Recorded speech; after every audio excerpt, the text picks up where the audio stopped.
Hi crafty friend, it's Justine Dvorak from Stationery by Justine, where when I craft my world stands still. Today I am super excited because I'm using a new shaker element to my craft room. It is this one, which is called Polished White, and there's a ton of different new embellishments over on the Trinity Stamps shop. They are, in my opinion, the best place to get embellishments. And I'm also going to pull out two other embellishment packs from my stash, and I am going to pull out even more things from my stash because I love them so much.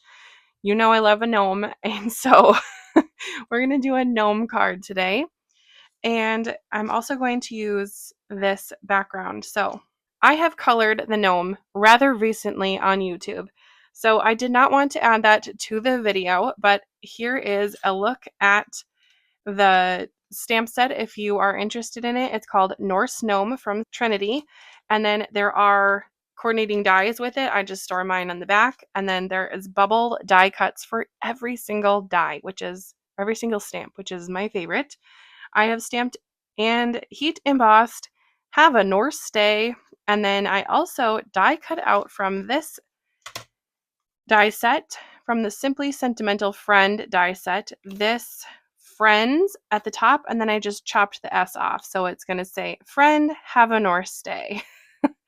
So the whole technique part of this video that I'm going to share with you today will be ink blending on this background piece for my little Norse gnome, and then adding a giant 5x7 shaker window and adding this cool die over it. Now, this die is the A7 Tree Frame Full Panel die. It is so cool. This is new to my craft room.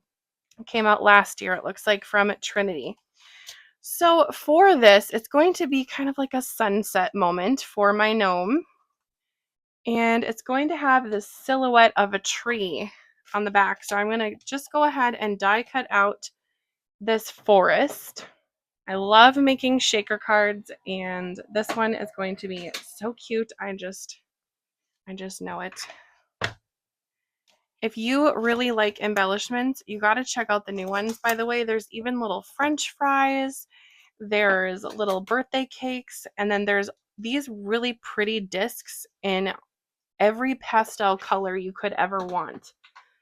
So definitely check those out. I will have all the items I'm using down below, and then also all the new embellishments linked as well. So if that's something that interests you, you can shop till you drop. And you can make your own shaker card. I think that these shaker windows are really the easiest way to make a shaker card. It's not the only way, but it's so fast, and we're going to do it together here today. I did run this through my die cutting machine this direction, so for whatever reason right here just didn't cut super well. I think I need a new magnet on my die cutting machine, but we're all good. I'll set that off to the side, and let's get to blending because that is going to be crucial for my background. I want it to be a sunset moment for my little gnomie. My gnomie. So I'm going to use my blending buddies from Trinity. They are my favorite brush for blending, and I'm not just saying that because I'm on the design team now. I'm saying that because they really truly are so good, and I've been able to get lots of great color laid down with these brushes in a very smooth way, and I've been playing with the small blending brushes from Trinity as well, and I even have a little holder for them now. There they are. I've only used these three colors for the little ones, but they are really fun to use, and they give a very light shade if you're doing shading with die cuts. So I really like them for that. But for a big background like this, I'm going to use my blending buddies because they're large and in charge and oh so good. One really cool tip that I would like to share about ink blending is that even if your project is going to be positioned this direction, I like to ink blend, I like to ink blend going this direction because of the motion of my arm. And this is supposed to come off, by the way. It's for stamping. But your arm can easily go back and forth and not get too tired or fatigued, but going back and forth causes a little bit more strain. So I'm going to go front to back with my ink blending. I'm going to start with my brightest color, so my yellow. By the way, opening and closing these, I'll just give you a little tip that Carrie and Tanisa have taught me.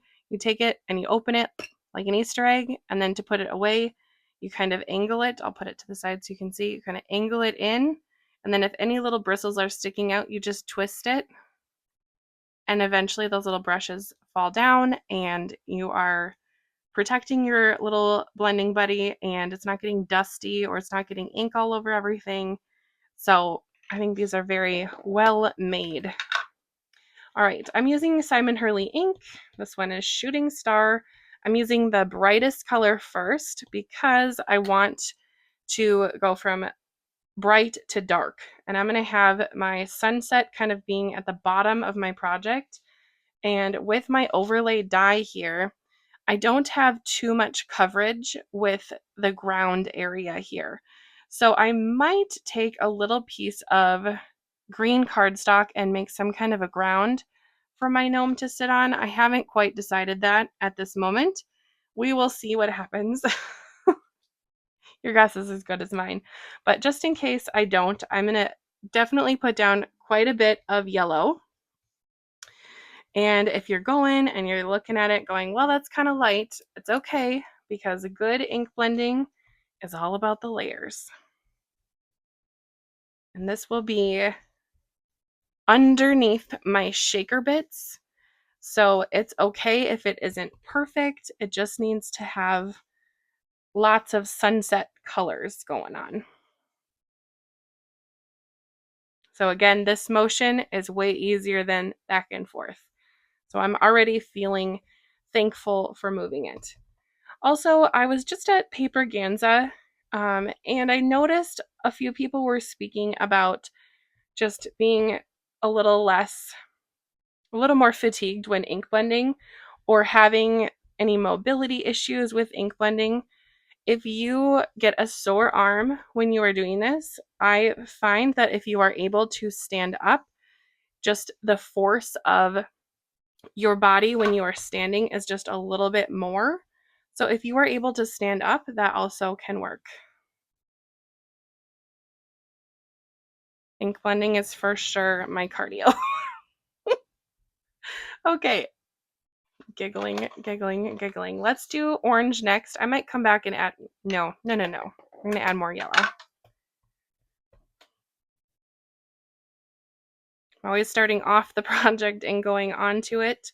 At least that's the goal. A lot of times I forget, and then I get an ink smush right in the middle, but you live and you learn.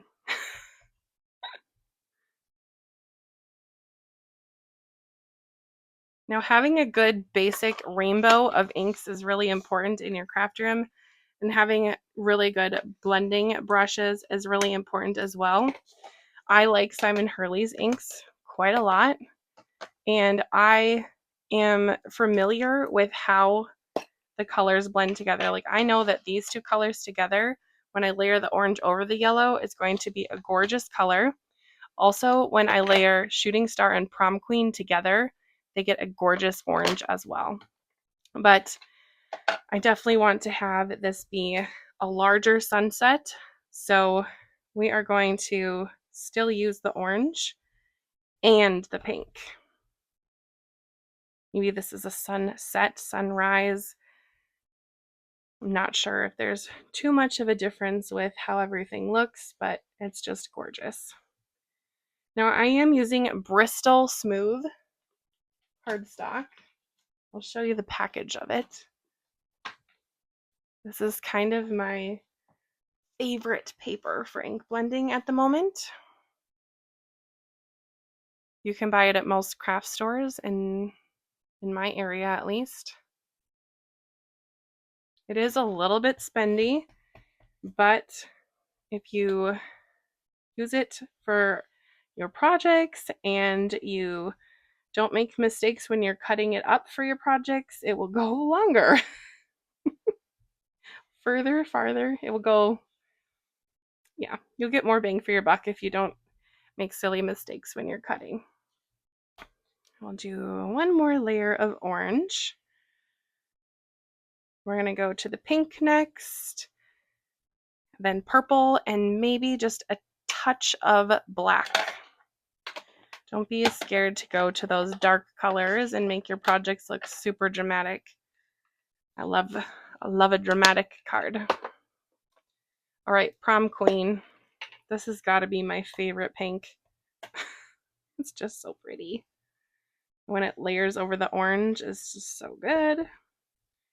And I probably should be re-inking this soon because I do notice it is drier than normal, but I've been using it a lot. So what can you say about that? Do you see that gorgeous orangey red? Oh, so pretty. If you know about the new embellishments from Trinity and you are able to leave a YouTube comment, go ahead and let me know in the comments which embellishment is your favorite from the new embellishments. I think my favorite has to be the French fries, and I'm going to show you them. I have a project planned with these little guys. I haven't completed it yet, but it's in my head. But aren't they just so cute? This is what I mean when I say that the Trinity Stamps website has the best embellishments out there. I do notice a few little imperfections and fingerprints on my project. This Bristol smooth cardstock is like crazy smooth, and maybe I touched this paper when I had lotion on. That is entirely possible because I am a very dry girl. I'm always putting lotion on, but there's going to be shaker items on there, and I might maybe pop a sentiment on carefully and it should be fine. If you noticed while I was just chatting to you about my dry hands, I did go back with the orange and add a little more of a blend in between the orange and the pink. Ooh, my purple is super juicy. This one is called Crown Me. Like a gorgeous, gorgeous, beautiful royal purple. It almost has a little bit of blue tones in it. I mean, purple is red and blue mixed together, so it doesn't surprise me that much, but there you go. And I'm going to go back with the pink buddy and just blend that line out so it is a little less harsh. And this paper is, I don't know what's in this paper, but it just seems to blend a little easier, and it just kind of the ink stays on top of my paper a little bit longer. And so with good paper, good ink, and good blending brushes, it's bound to be a decent project, right? Here's my black ink. It's Memento. I always hang my blending brushes on these little hooks, but I've been keeping them on my desk recently because I've been using them so much. So I might have to rethink my blending buddy storage because it's just almost too far away. Heaven forbid we stand up to get something in the craft room. Good grief. Okay, we're almost finished with my sky here. I'm going to go back in with the purple and blend it out just a little bit in between those two. It just softens up the line a little bit. Oh, that's almost glowing. I love it. Okay. I've heard a lot of people say if you want a really good blend, another thing to do is go over the whole thing twice. That is totally an option. I am pretty pleased with how this has turned out, so I'm not going to do that here today, but that's okay. All right, I'm going to set this off to the side, clean this mess up and we'll pop back on. Ooh, look at that. That looks really cool that direction. Let's see what it looks like the other way. I wonder. Wish I could ask your advice here. I think I like this better because he has a lot of yellow in his hair. Huh, that's unexpected. I thought I was going to have it the other way. But such is life. All right.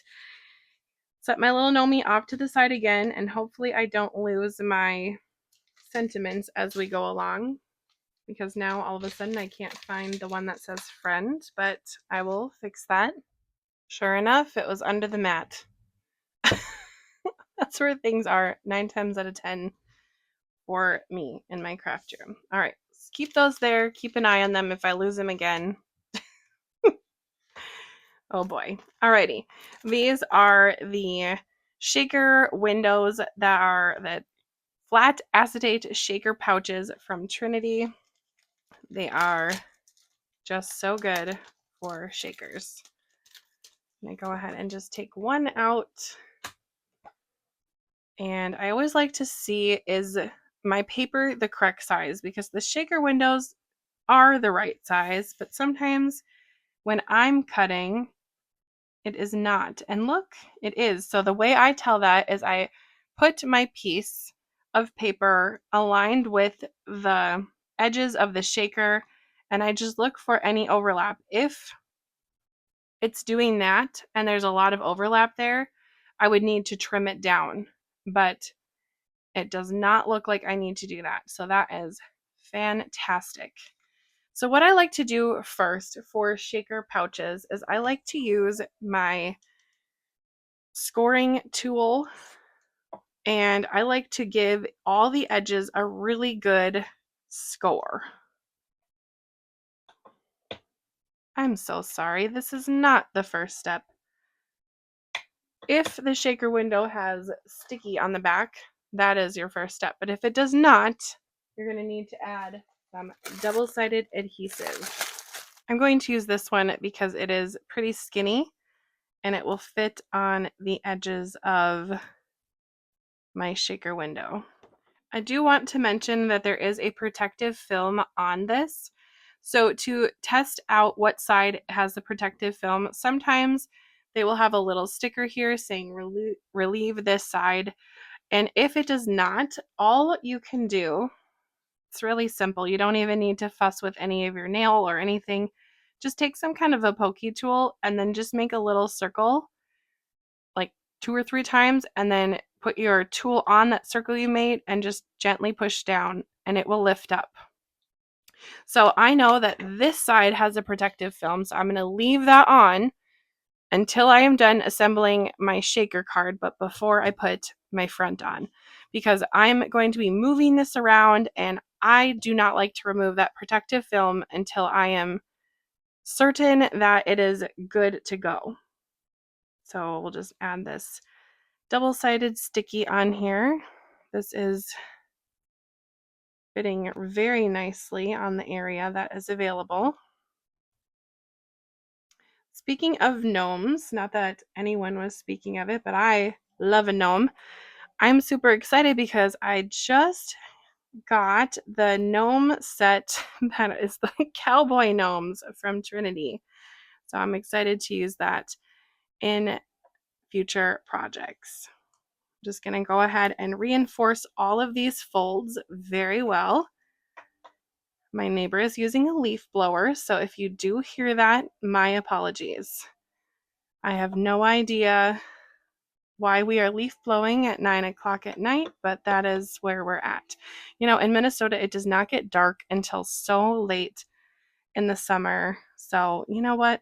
You leaf blow, neighbor. You enjoy summer because winter's coming, per usual. Okay, next, I like to put my piece of paper into the shaker window like this. I have not taken any of the release tape off yet. We're just setting it in. And then I like to relieve 3 sides and adhere them. Now, this is how I do this. So we're going to call this side 1, 2, 3, 4. I start on one side and I go across. So it doesn't matter if you start here, but if you start here, go across. The way that you put these on, I'm sorry, I numbered these incorrectly. It helps to add less air bubbles to your shakers. If you go from one side across and then go diagonal, fill your shaker. Once you get the third side done, then seal it on side 4. That's the fun part.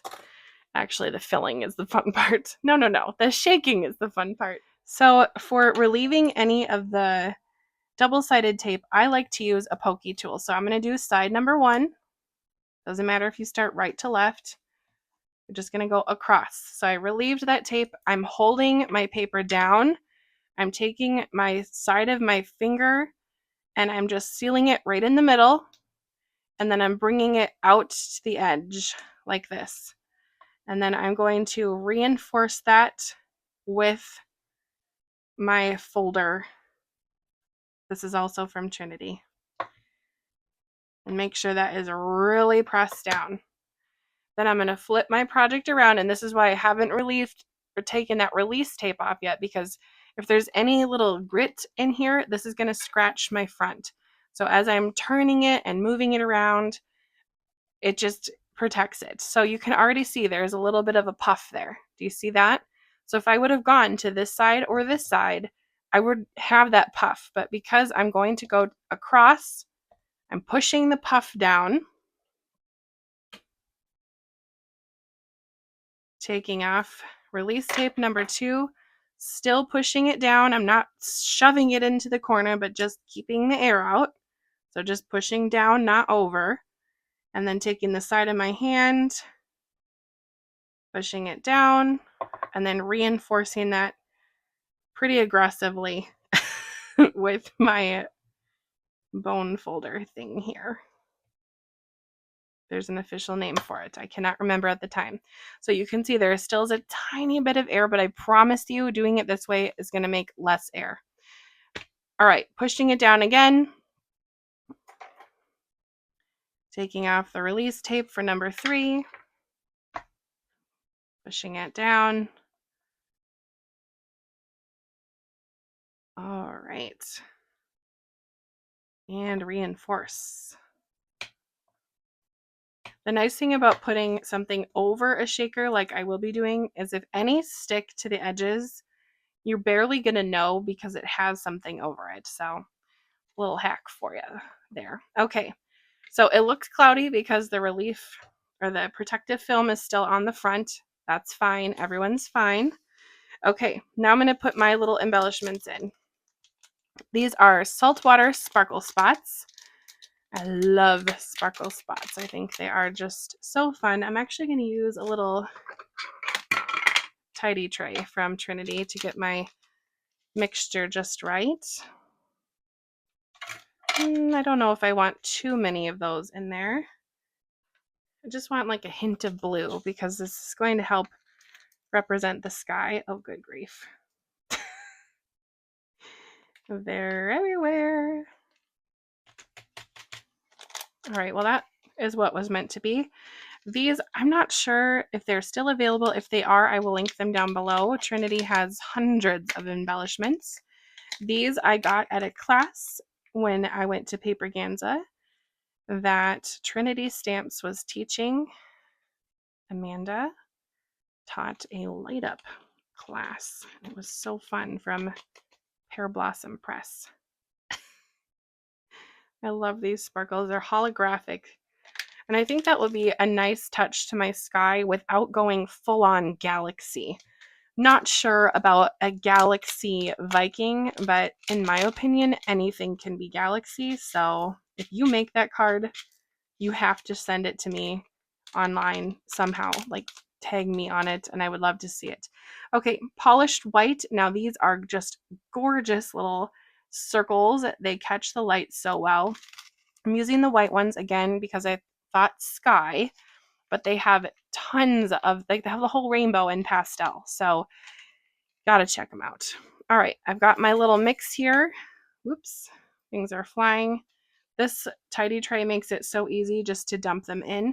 But let's say if you were working on a project and you were placing them on just so, using a tray like this makes it so much easier to clean up and put it back into your container than to just dig for them in a bag. There's that Minnesota accent. So I really do like these tidy trays. I think they're helpful. All right, we'll stick those in there. Not sure if I put enough in because this is a 5x7 card. I feel like I went a little bit light on the embellishments. Let's see. Yeah, I think so. I think we're going to add a little bit more. More of this holographic night sky and then more of these pretty white, polished white ones. Oh my goodness. These are so gorgeous. They're catching all the light. I'm actually going to just swipe them into the little tidy tray there. Okay.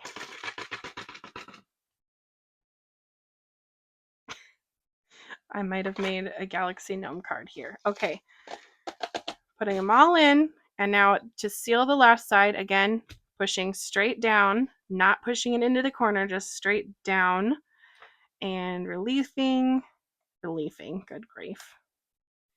Summertime, people. I'm a little bit cuckoo pants. Okay. Relieving the tape, reinforcing it with the bone folder.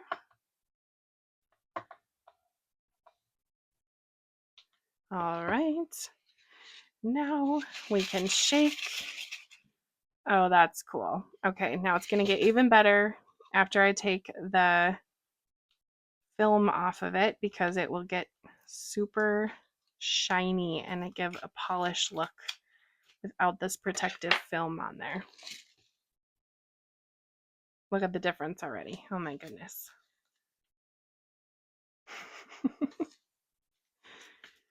In my head, all I could think of was like the Little Mermaid when she's doing her little Oz. I will not be doing that online. Okay, here we have it. Now to put this on, I'm going to go ahead and glue this on with liquid glue. And then I'm going to add my little Nomi here with my sentiments. I might add a few more of these white embellishments just around my sentiment, and that will kind of help finish off the card. I did just want to show this part with gluing on the front cover area. For this, I'm using liquid glue because it will give me a little bit of wiggle room time to move it if it is off center, but I am aligning it with the bottom. And then I'm going to pick it up like this and just kind of position it with the bottom line of the card. And then slowly kind of roll our way up. What is roller way? I don't know. Roll my way up the card like that. So really simple. Now, if you have issues with adding this shaker itself to the actual card, like the card base, I recommend taking this project, putting a ton of liquid glue. Okay, that's a bit aggressive, but like put liquid glue on the back of here, or you can pop it up with foam and have it be a little more substantial, and then put a heavy book over it for a bit, like overnight maybe. And you're going to have it be nice and secure there. So I do get that question a few times in my Instagram direct messages. So I just wanted to mention that on this video, that is where I'm going to mention it for you. And by the way, if you have any questions, I never mind at all you messaging me and asking questions. I think that this is such a fun card world community. So have at it. So a lot of times people will also use double-sided adhesive and liquid glue, and you can certainly do that as well, and that will give you even more security for your projects. I'm going to go ahead and do the liquid glue method here. So I am positioning my card base like this. I have my shaker pouch. I'm using my table to help make sure everything is straight, bringing them together like they're giving each other a little hug, pushing my fingers up through the top here so some things are attaching and adhering, kind of giving it a light pinch all the way down, and then firmly pressing. Now this is the time to grab that big book or something heavy that you can put over it. Maybe you have a basket of dies. As long as it doesn't scratch the surface of your shaker, something heavy that's flat will be perfect.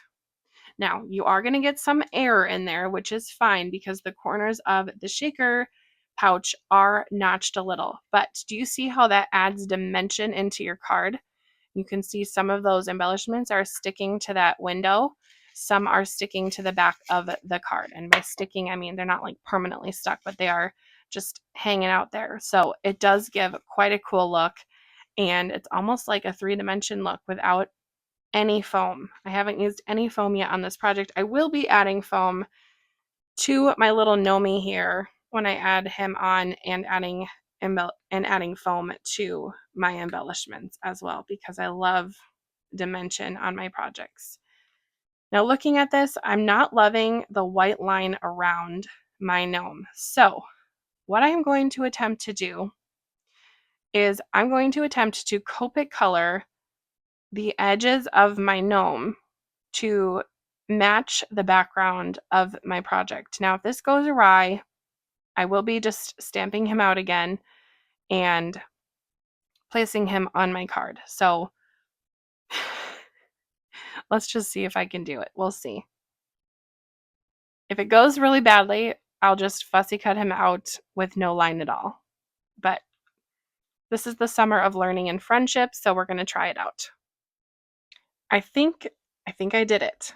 I might add a little bit more dark area here depending on the placement of the tree, but I used a few different Copic markers, so if you're interested in what they are, I used C9, which was almost that black color, a dark purple, which is BV08, and then I went in with V17, V06,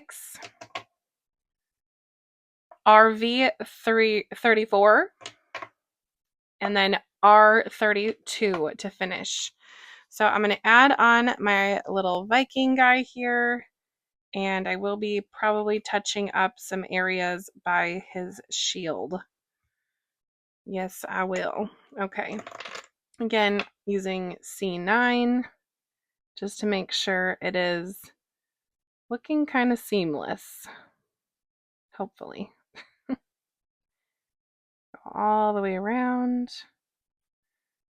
Little tip for fussy cutting: if you ever fussy cut out, always go around the area where you cut out with a dark marker like this, maybe even a black, and it will give a perfectly seamless look to your projects. All right, I have my sentiment of a friend. I don't want to put it covering up too much of my sky, so I think I'm going to put it, I gotta really eyeball it here. Thank goodness for reverse tweezers. I find that sometimes just using this gets my hand out of the project, and it kind of gives me a better look at the whole project and not just at the little area. Okay, friend, have a Norse day. I hope you have a Norse day, crafty friend. If you've liked or learned anything on this video, please go ahead and hit the like button. And that helps YouTube know that you like this, and it helps out Trinity Stamps and knows that you're liking this. All right, here, this is what I was talking about before, about another benefit of using the little tidy tray is when you're placing specific gems on, like I will be right now. I don't have to fuss around with the bag because they're all flat and ready. Now, a lot of people will say I have so many problems with my embellishments. There's a few tricks. First of all, put them in the shape of a triangle, like this. So if you were to connect the dots, it would make a triangle. Second, odd numbers. I'm using 5. A lot of times people use 3. 5 is kind of a good number for me. I love adding all the sparkles, so a lot of times I'll do more than that. Another thing is to put them in clumps by sentiments and put them in directional lines. So you can see all of mine line up going this direction, which is completely opposite from my little added pieces. So my embellishments are going in this direction, and my little gnome and my sentiment are going this direction. So it's making a little cross point for your eye to catch with all those sparkles, but then your eye is going to travel down to the gnome because he is kind of the star of the show. So there you have it. Didn't realize I'd be getting on my soapbox here today with art elements of line and such, but here we are. Another great thing about these sentiments, or these embellishments specifically, is they are in fact flat. So for mailing, it is extra easy to mail these little guys because they are not going to poke through an envelope, and they are going to not make your mailman crabby, which we love. I love my local mail post office. Is just so sweet and kind. All right, there we have it. What do you think about my gnome card? I hope you love it just as much as I do. I hope you have a great rest of your day, and happy shopping if you use any of the links down below. Thank you. Those are affiliate links and they do help me out. We'll see you next time. Bye, crafty friend.